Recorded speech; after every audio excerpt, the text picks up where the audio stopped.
yeah? Well, me and the Lord, we got an understanding. We're on a mission from God.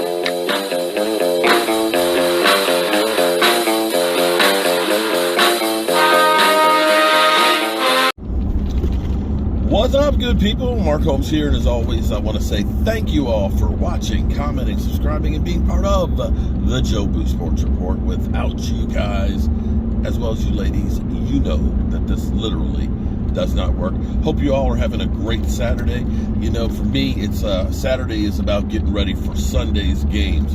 And so I'm out to get my big sub, got to pick up the big sub, and the meats, got to have the meats, because, you know, Philly 500, he's coming through because he wants the meats. But we have a little bit of an update here. Per John Machada, the Cowboys have been making and taking calls about potential trades. Now, Stephen Jones, okay, aka Catboy, says we just want to know what's out there and what people may be interested in. As in, this is one of those things you kind of say a statement like that says, we're open for business. Pick up the phone, give us a call, and we'll see if there's something we can work out. The Cowboys have a okay, they got a lot, okay? They got a lot of, like, say, for example, defensive linemen or defensive ends, possibly, that if they could find something that would be very, very advantageous, that maybe they'd make a move like that. But they don't have much time. You got today, you got tomorrow, you got Monday, and you have Tuesday until 4 o'clock. But as they always say, deadlines make deals get done. We've already seen the Cowboys go out and get Hankins to help out the defensive line, to be the run stopper.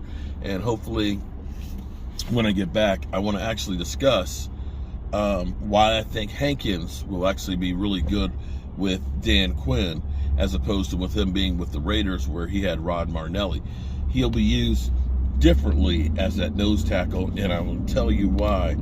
The nose tackle, the one technique guy, is the linchpin when it comes to the defense. It's underrated. Nobody cares. Nobody thinks about them. But the fat boys, man, the fat boys are the key on that defense. Guys like Micah Parsons, they feast when you have great play in the interior. So we'll see if the Cowboys make a move. I still am worried about the wide receiver situation. I know, you know, we've been saying we got James Washington. Well, you know, we had hoped that James Washington was going to be ready by, you know, like, say, week 3 or 4. It's week 8, guys. Half the season's already gone, and we're still seeing him just working out on the bands.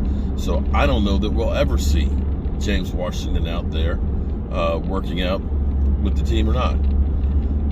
One other thing, too, which I'm kind of sad that it's not working out. Jason Peters, likable, future Hall of Famer, a guy who we signed out of desperation because we lost Tyron Smith, but fortunately we were blessed that Tyler Smith has been able to step in and play as well as he has.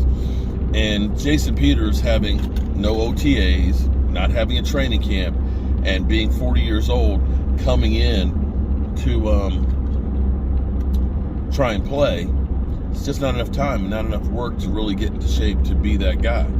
And it seems like that eventually he's going to be released to make room for one of these other guys. We have Tyron Smith, who is getting back in there. He's beginning to work out on the bands as well. He's walking really good.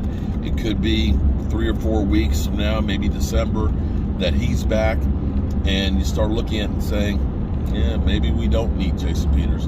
And the last hurrah for him is the last hurrah for him. One final note. I've come up with my nickname. My nickname for Peyton Hendershot and Jake Ferguson I am a big Blues Brothers fan. Okay, Blues Brothers, Dan Aykroyd, John Belushi. They had the movie The Blues Brothers. I got a 6-pack of beer, half a pack of cigarettes, and I'm headed for Chicago. It was Jake and Elwood were the Blues Brothers. Some incredible music in that. I mean, incredible music. Some incredible stars that were in there. Old school ones like, James Brown and Cab Calloway, Aretha Franklin and stuff like that. But be that as it may, I like Jake and Peyton as the new Blues Brothers. And when I say blues, I mean like the color blue. Cowboys, see the play on words? Blue. And because they're known as frickin' frack, the whole helmet thing where Peyton Hendershot broke his helmet in preseason and he ended up using Jake Ferguson's helmet. That's stuff like a brother would do. You can't just put anybody's helmet on your head. Who knows? You might get a staph infection or something. But those two are like brothers. The Blues Brothers. Let me know in the comments what you think about that. Am I crazy? Well, I am kind of crazy. Hope you're having a good one. Peace.